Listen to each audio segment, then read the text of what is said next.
জীবনে এই 4 ধামে যাওয়া সম্ভব হবে কিনা জানি না।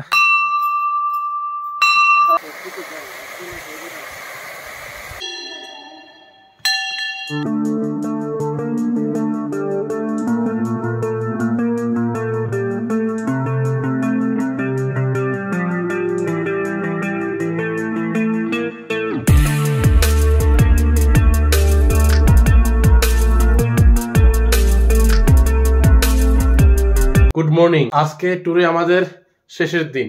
এখন ঘড়ির কাঁটায় 7টা বেজে 30 মিনিট। এখন আমরা পেলিং থেকে বেরিয়ে যাচ্ছি রাবাংলা এবং নামচির উদ্দেশ্যে। সেই অভিজ্ঞতা আপনাদের সাথে শেয়ার করব এই ভিডিওতে। আমরা ব্যাগ একদম গুছিয়ে নিয়েছি, যেহেতু আমরা এখান থেকে এবার বেরিয়ে যাব, এই হোটেলে আর ফেরা হবে না, সেজন্য পুরোভাবে গুছিয়ে নিয়েছি।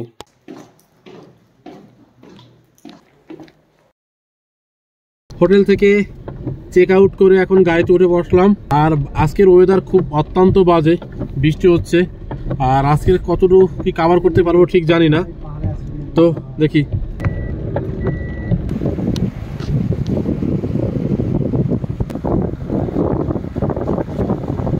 তো আমরা প্রথমে যাচ্ছি রাবাংলা, যার দূরত্ব পেলিং থেকে প্রায় 44 কিলোমিটার। আর ওয়েদারের অবস্থা অত্যন্ত বাজে।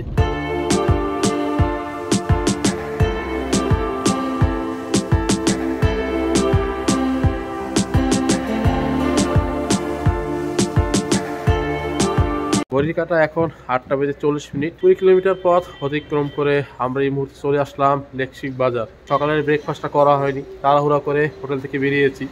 তো এখন এই হোটেলে যাব, এখান থেকে সকালের ব্রেকফাস্টটা করবো। গাড়ি আমাদের পার্কিং করা হয়েছে একদম হোটেলের সামনেই।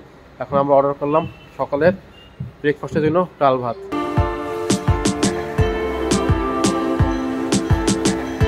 আমাদের সকালের ব্রেকফাস্ট চলে আসলো প্লেন ডাল ভাত। খাওয়া দাওয়া শেষ করলাম, এখন আমরা পুনরায় আবার যাত্রা শুরু করলাম। এক ভয়ঙ্কর রাস্তার সম্মুখীন হচ্ছি।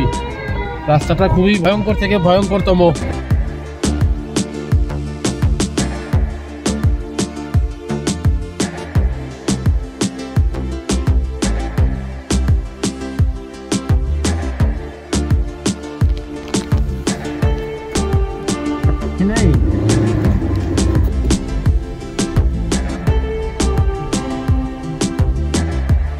অনেকটা দূর আমরা চলে আসলাম, আর রাস্তার অবস্থা খুব বাজে। বৃষ্টি হওয়ার কারণে অনেকটাই বাজে। আর এখন দাঁড়িয়েছি একটি রাস্তার আর কি মেডেলে, সামনে সম্ভবত ধস হচ্ছে, সেইগুলো সরাচ্ছে, তারপর আমরা যেতে পারবো। এই মুহূর্তে আমরা প্রায় 30 কিলোমিটার দূরে আছি পেলিং থেকে।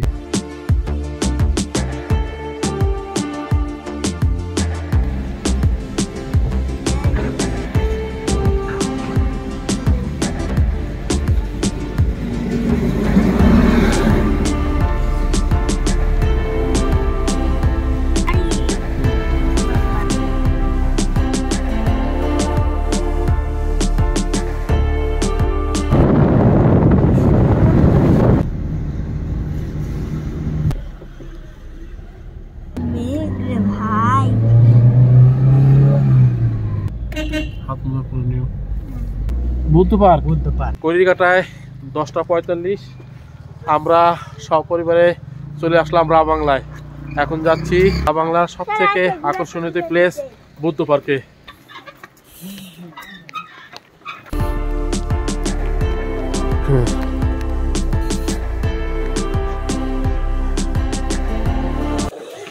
টিকিট কাউন্টার, আমরা টিকিট কেটে নিলাম, ঢুকে গেলাম বুদ্ধ পার্কে। আর মারাত্মক পরিমাণে ঠান্ডা, মারাত্মক। এই রাবাংলার এই বুদ্ধ পার্কটি সপ্তাহে 7 দিনই খোলা থাকে, সকাল 9টা থেকে সন্ধ্যা 6টা পর্যন্ত। আর এর টিকিট প্রাইস হলো পার হেড 80 টাকা।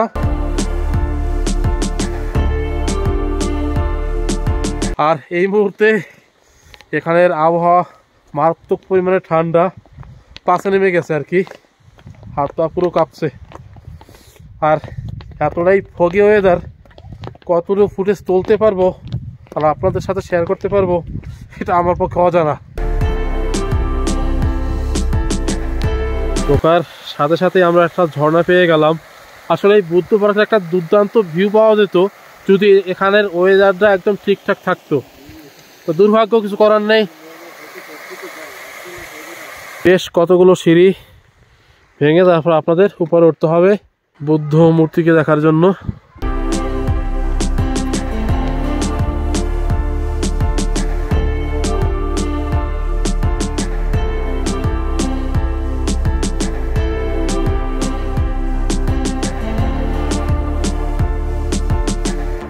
এই বৌদ্ধ মূর্তিটার উচ্চতা 130 ফুট। আর যতটুকু জানতে পারলাম, এই বৌদ্ধ মূর্তি তৈরির জন্য 60 টন তামার ব্যবহার করা হয়েছে। আর এতটাই ফগি ওয়েদার, ভিডিওতে তার দৃশ্যটা দেখানো সম্ভব না। আমি একটা ফটো দিয়ে দিচ্ছি। ওয়েদারটা সুন্দর থাকলে এরকম একটি সুন্দর দৃশ্য আপনাদের সামনে তুলে ধরতে পারতাম। এই রা বাংলা বুদ্ধ মূর্তির কাজ 2006 সালে শুরু হয়, আর 25শে মার্চ 14তম দলাই লামার মাধ্যমে পবিত্র করে সকলের জন্য খুলে দেওয়া হয়। আর ভিতরটা একদম নীরবতায় ভরা, আর ভিতরে ফটোগ্রাফি বা ভিডিওগ্রাফি অ্যালাউ নয় আর কি।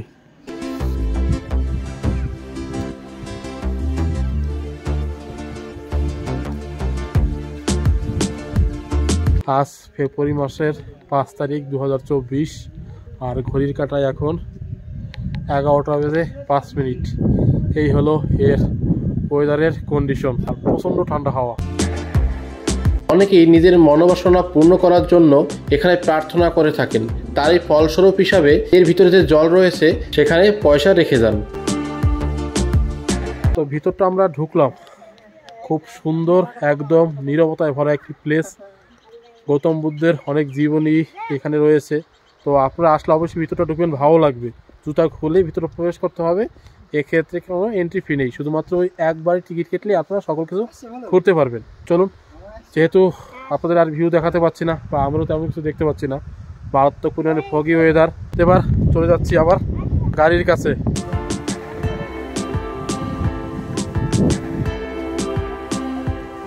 আর এই ওয়েদার কারণেও কিন্তু এখানে টুরিস্টের পরিমাণ আজকে অত্যন্ত কম। নর্মাল ডেতে এর থেকে অনেকটা বেশিই থাকে। এই সাইড দিয়ে পার্কটা ঘুরতে বেশ অনেকটা সময় লাগে, আর বেশ দেখার মতো অনেক কিছু আছে। তো যেহেতু ফগি ওয়েদার, তো আগেই বললাম আপনাদের, তো চারিদিকটা ঘুরে আর কি দেখবো, একই অবস্থা।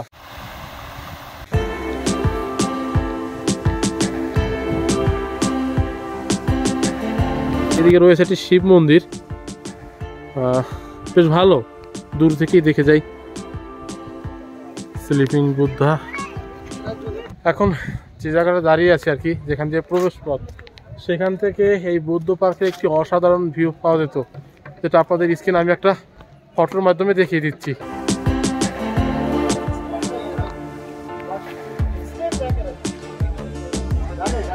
এখানে বাচ্চাদের রাইডস করার ব্যবস্থা রয়েছে 100 টাকার বিনিময়ে। যারা এই বুদ্ধ পার্কে ঘুরতে চান পায়ে না হেঁটে, বয়স্ক বাচ্চারা, তারা এই ধরনের ব্যাটারি গাড়িতে করেও ঘুরতে পারেন 100 টাকার বিনিময়ে। রা বাংলা ট্যুর গাইডের একটি ম্যাপ, আপনারা স্ক্রিনশট করে নিতে পারেন। প্রচুর স্টল রয়েছে, ছোট ছোট রেস্টুরেন্ট রয়েছে, খাবারের দোকান।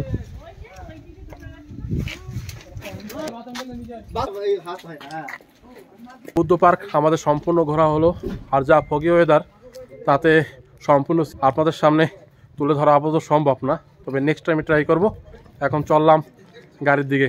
আর এখানে প্রচুর রেস্টুরেন্ট রয়েছে, ছোট ছোট শপ রয়েছে খাবারের, কিন্তু সবগুলোই মোটামুটি ভেজ, যেহেতু মন্দির প্রাঙ্গণ সেই জন্যই সব কিছু ভেজ। ননভেজ খেতে হলে আপনাকে বাইরে থেকে খেতে হবে।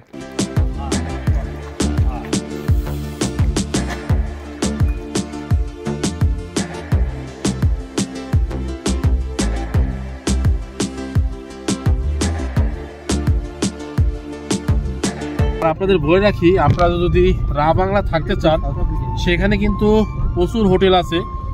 সেই ধরনের কোনো ভালো হোটেল দেখে শুনে বুক করে রা বাংলা থাকতে পারেন। যেহেতু আমাদের ট্যুরটা শুরু হয়েছে পেলিং থেকে, তাই আমাদের হোটেল ছিল পেলিংয়েই।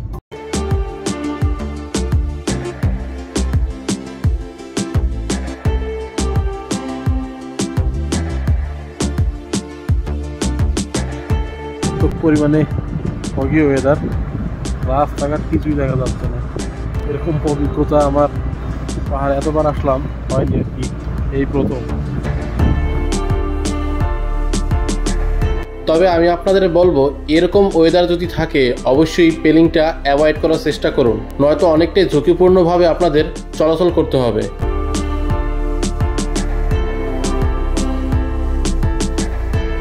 আমরা সামনের দিকে যতই যাচ্ছি ফগের পরিমাণটা ততই মনে হয় বেড়ে যাচ্ছে, সামনের কিছুই দেখা যাচ্ছে না, আর গাড়ি চালাতেও মারাত্মক পরিমাণে সমস্যা হচ্ছে। যে সময়ের মধ্যে আমাদের পৌঁছানোর কথা এই ফগের জন্য হয়তো সেটাও সম্ভব হবে না।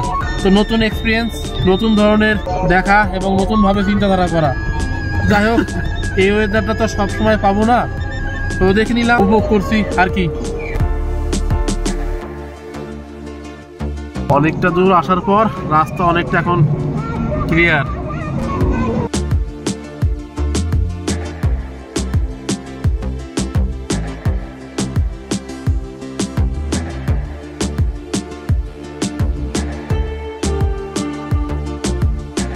এসে থাকতে চান, নামচিতে প্রচুর পরিমাণে হোটেল রয়েছে।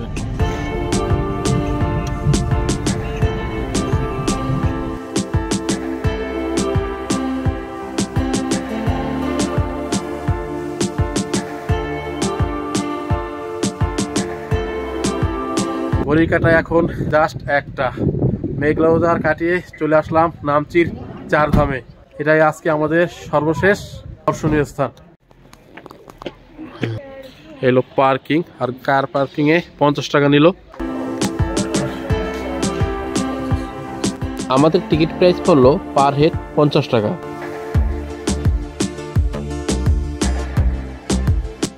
এখানে এই চারধামের পুরো ডিটেলসটা আর কি দেওয়া হয়েছে। সামনে থেকে দেখে নিলাম, এখন যাচ্ছি চারধামের ভিতরে। আর পেলিং থেকে এর দূরত্ব প্রায় 44 কিলোমিটার, আর নিউ জলপাইগুড়ি থেকে এর দূরত্ব অনেকটা, প্রায় 96 কিলোমিটার। কিছু শপ রয়েছে, আর এই জায়গাটায় জুতো রাখতে হবে।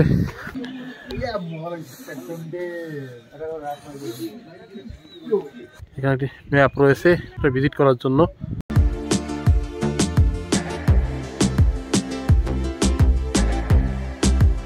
বাস্তব জীবনে এই চারধামে যাওয়া সম্ভব হবে কিনা জানি না, তবে এখানে সে চারধামরা দর্শন করতে পেরে অনেকটাই আনন্দিত, নিজের ভাগ্যবান মনে হচ্ছে।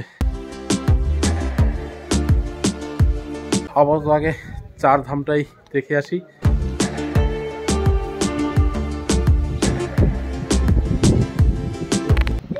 চারধামের প্রথমে আমরা চলে আসলাম বদ্রীনাথ ধাম।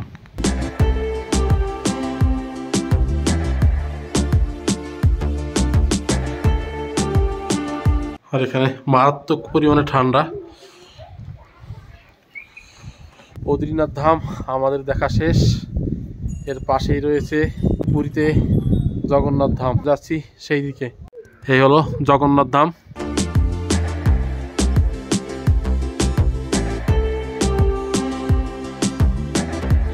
এই সকল প্রতিটা ধামেই কিন্তু পুজো দেওয়ার জন্য রয়েছে সুব্যবস্থা।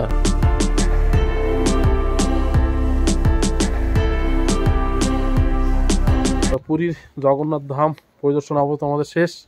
এর পরবর্তীতে যাচ্ছি আরও একটি ধামে, আর এই ধামে কিন্তু পুজো দেওয়ার জন্য সুব্যবস্থা রয়েছে, যদি চান আপনারা পুজো দিতে পারেন।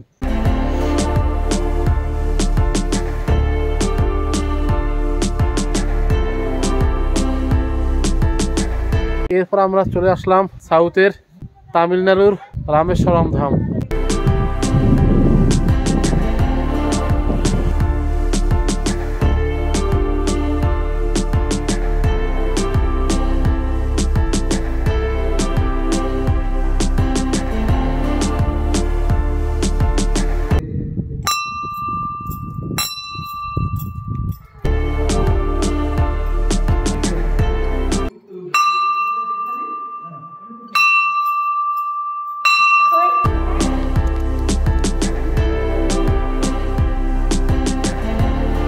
প্রতিটি মন্দিরের ভিতরটাই বেশ সাজানো গোছানো পরিপাটি।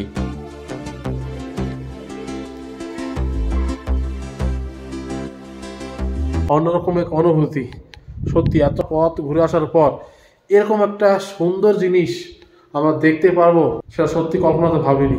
খুব ভালো, আর এত সুন্দর জিনিস দেখে ক্লান্তিটা সত্যি দূর হয়ে গেল, কিন্তু আমাদের হাতে সময় খুবই কম। যতদূর সম্ভব সংক্ষিপ্ত সময়ের মধ্যেই সব ঘুরে দেখতে হবে। চলুন, এরপর যাচ্ছি আমরা দ্বারকাধাম।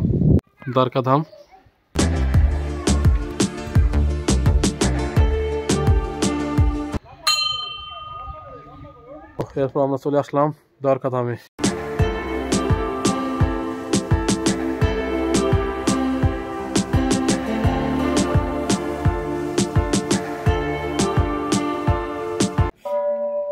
তো 4টে ধাম আমাদের ঘোরা হয়ে গেল। এদিকে রয়েছে বদ্রীনাথ ধাম, তার পাশাপাশি রয়েছে পুরীর জগন্নাথ ধাম, এর পাশে রয়েছে রামেশ্বরম ধাম, আর এই মুহূর্তে আমরা যেটা ঘুরলাম, যেটা শেষে, সেটা হলো দ্বারকাধাম। তো এই 4টা ধাম আমাদের হয়ে গেল। এর পাশে আরও ছোট ছোট কিছু মন্দির রয়েছে। যদি আপনাদের হাতে সময় থাকে তো অবশ্যই সেগুলো আপনারা যেতে পারেন। তো আমাদের হাতে যেহেতু সময় কম, মূল যে 4 ধামের যে মূল পার্ট বা মূল যে অংশ, আমরা সেইটাই ঘুরবো আপাতত। আর এসে এর পাশেই রয়েছে শাহী টেম্পল, সেখানেও এখন যাব। শাহী টেম্পল,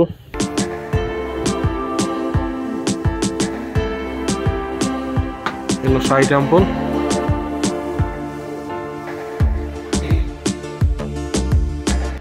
এটা হলো শাহী টেম্পল।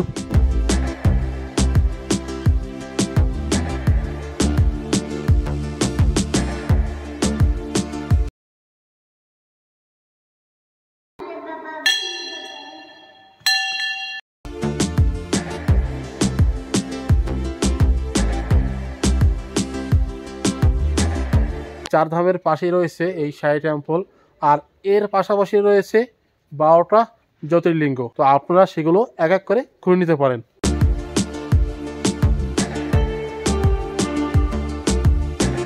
জ্যোতির্লিঙ্গ পরপর এরকম জ্যোতির্লিঙ্গগুলো আপনারা পেয়ে যাবেন। 4 ধামের সবচাইতে যে বড় আকর্ষণ, সেই শিব ঠাকুর, তার সামনে এখন দাঁড়িয়ে রয়েছি। আর এই শিব ঠাকুরের উচ্চতা কিন্তু 87 ফুট, মানে 87 ফুট। 2011 সালে নামচি 4 ধামকে জনপ্রিয়তা করার উদ্দেশ্যে শিব ঠাকুরকে এখানে প্রতিস্থাপিত করা হয়। এবার যাচ্ছি শিব ঠাকুরের একদম পাদদেশে। শিব ঠাকুরে যাওয়ার পথেই রয়েছে একটি বড় সার, যেটাকে নন্দী সার বলা হয়।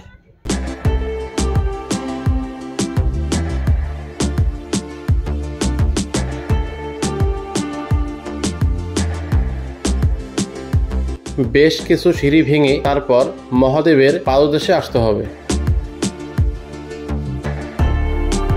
জ্যোতির্লিঙ্গ সহ 4 ধাম সকল ভিউটা দেখতে পারেন। মন্দিরের ভিতরে ঢুকলাম, ভিতরটা ঘুরলাম, বেশ ভালো, একদম নিরিবিলি একটি পরিবেশ। আর এই মন্দিরে কিন্তু পুজো দেওয়ার জন্য সুব্যবস্থা রয়েছে। আর এই মন্দিরের ভিতরে শিবের যাবতীয় ইনফরমেশনগুলো তুলে ধরা হয়েছে সকলের জন্য, বেশ ভালো। কিন্তু ভিতরে ভিডিও বা ফটো কোনোটাই অ্যালাউ নয়। পরপর জ্যোতির্লিঙ্গগুলো রয়েছে।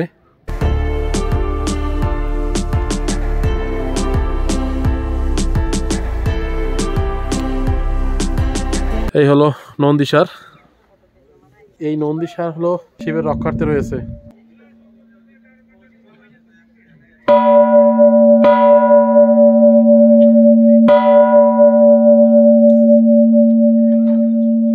তো এই 4 ধাম দিয়েই আমাদের ট্যুর আপাতত কমপ্লিট। নামছি 4 ধাম, রাবাংলা নামছি। এর সাথে সাথে আপনারা দেখে নিতে পারেন মানে এর পাশাপাশি টেমিটি গার্ডেন। আমাদের সময়ের অভাবে এবং ওয়েদার কারণে আমাদের তো সেদিকে যাওয়া হচ্ছে না। এখন আমরা এখান থেকে চলে যাব ডাইরেক্ট নিউ জলপাইগুড়ি। এই হলো আমাদের রাবাংলা নামছি ট্যুর।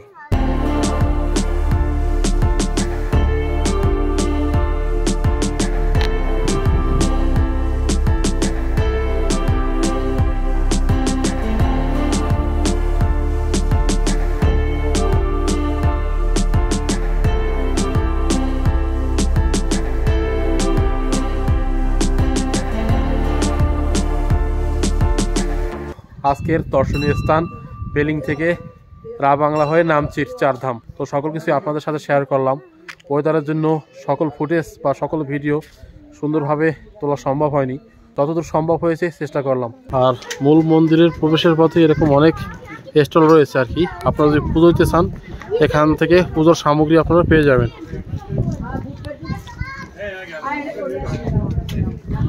আর এই ট্যুরটা করতে মোটামুটি 4 চাকার গাড়িতে 3500 থেকে 4000 টাকা পড়বে। আর যদি 8 সিটার বা 7 সিটার হয় তাহলে মোটামুটি 4 থেকে 6000 টাকা পড়বে। এটা প্রতিদিনই ওপেন থাকে সকাল 7টা থেকে সন্ধ্যা 7টা পর্যন্ত। ভিডিওটি এই পর্যন্তই। ভালো থাকবেন, সুস্থ থাকবেন, দেখা হবে পরবর্তী কোনো নতুন ভিডিওতে।